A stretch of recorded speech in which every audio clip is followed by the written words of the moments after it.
In art, in expression, I'm looking for something universal among us. It doesn't matter if you're from West or East, something in a common thread among human beings. My name is Hiroko Lancour. I'm originally from Japan.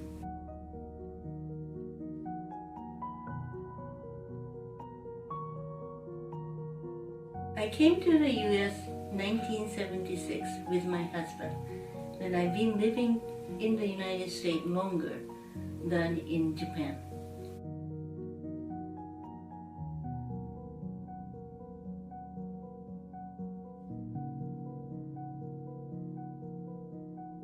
If somebody asked me what inspired me to make art, then I would choose nature, geometry, and pattern, and simplicity.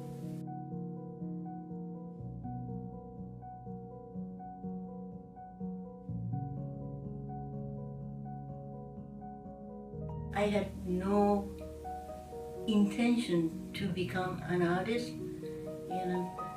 I had a full-time job as a systems analyst, so I didn't have time to do art.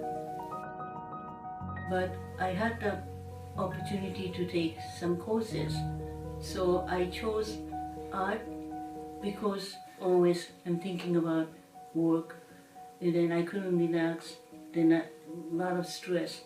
So I tried yoga, the meditation, and nothing worked. And then one day I started coloring in some kind of a pre-printed geometric pattern. And then while I'm doing it, somehow magically almost, I couldn't think anything else because I'm so into it.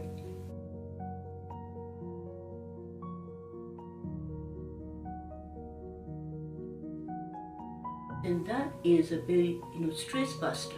So I started this as a therapeutic kind of as a tool.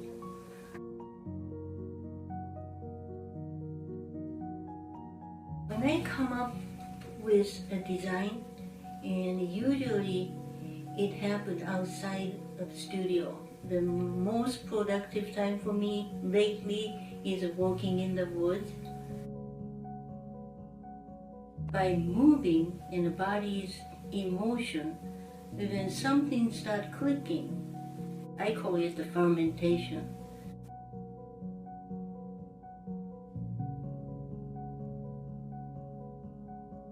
And then when I get certain level of concrete image, then I come to my studio and then start actual experimentation, physical experimentation. My way of doing is very time consuming. I spend more time thinking about than actual production time.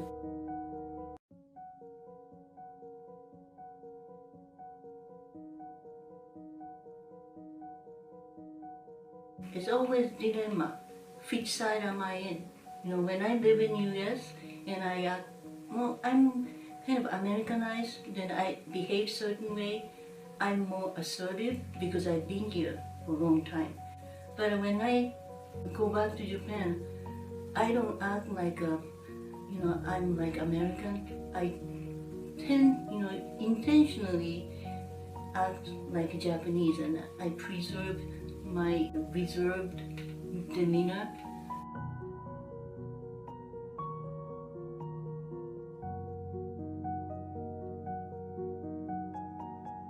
I made a happy coat.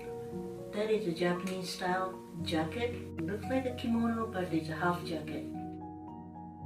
When I was making it, I just went through the renewal of my green card. Every 10 years I have to renew.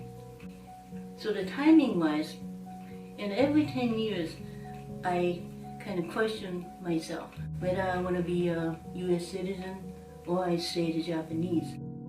I purposely chose two different materials Then the front side, I use cotton.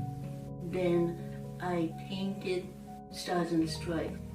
Then the inside, reverse side, is a silk, symbolize Japan. You cannot wear them front and back at the same time, right? That happy coat itself kind of symbolized my dilemma. I want to be both, but I cannot be both.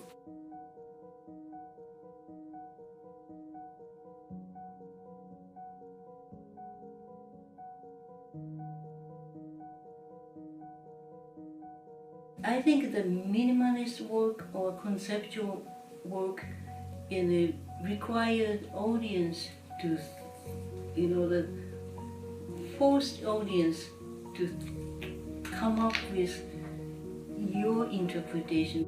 There is a piece of work by Eva Hess at the DIA. It's a minimalist style, and I think its title is Accession 2. Then outside is meticulous kind of it's a rubber plastic tube was inserting through the slot. When I look into, people can look into it and see the what's inside. It was totally different. So inside looks like something sticking out. Then it's a kind of a eerie, you feel that a little bit like what is this? You want to kind of look into. Then, but outside is pretty neat, and so it was almost like, but I'm creating in a front side and back side, that contrast.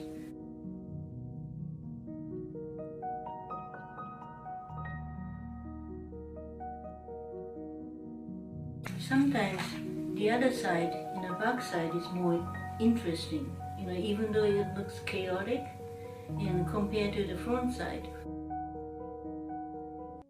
I really like the idea that she uses industrial material. Her work gave me another possibility that the art is not limited, something that you can buy at the art supply store. For example, I started using a Q-tip, or I try to use a cotton ball, and something that you have at home. Then also, it looks very masculine, but the artist was a female. The more I learned about Eva Hess, I got fascinated.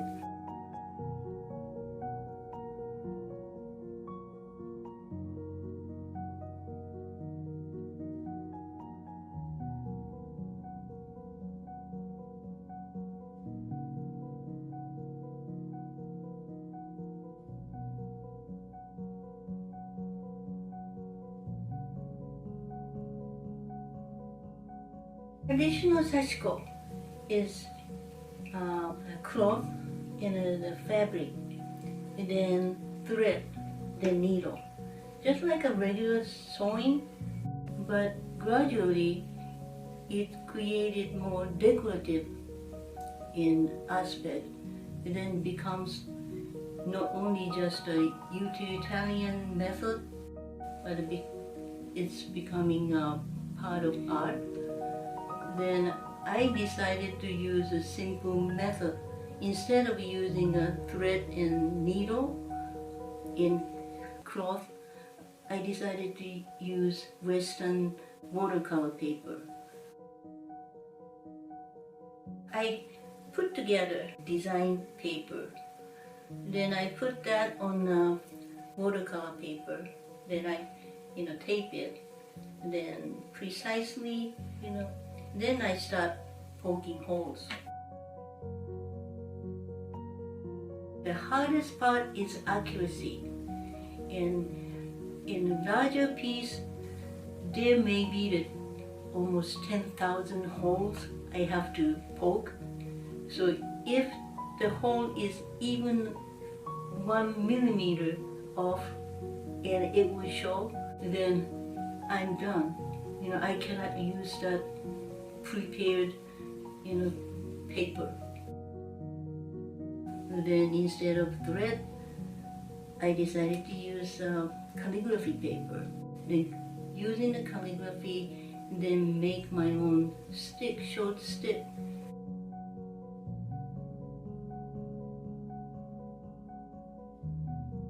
After I cut into so many different subdivided sheets, then I dip in the water and then roll them up to create one stick. Then I put it on the towel.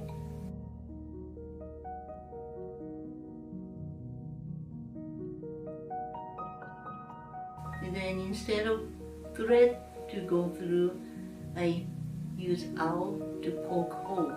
In the Japanese language, if I translate literally, sashi means you poke. Then physically, I inserted one end of calligraphy rolled paper, then stick in it, then the other side stick through the hole. When it's wet, it seems like it's not sturdy enough. But when it gets dry, completely dried, then those paper and paper, they will kind of fuse together. So I don't need to use glue.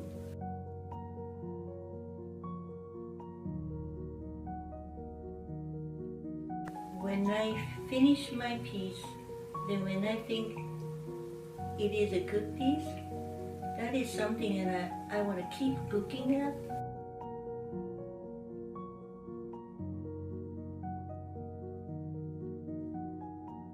The attribute that I like to have in my work is duality and simplicity, complexity, and a balance in between.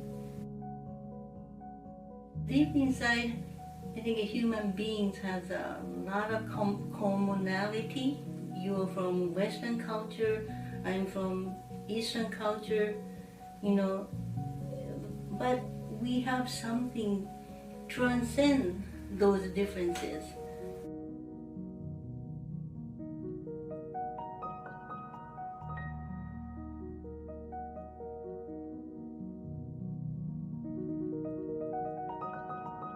In art, in expression, I'm looking for something universal, common thread among human beings.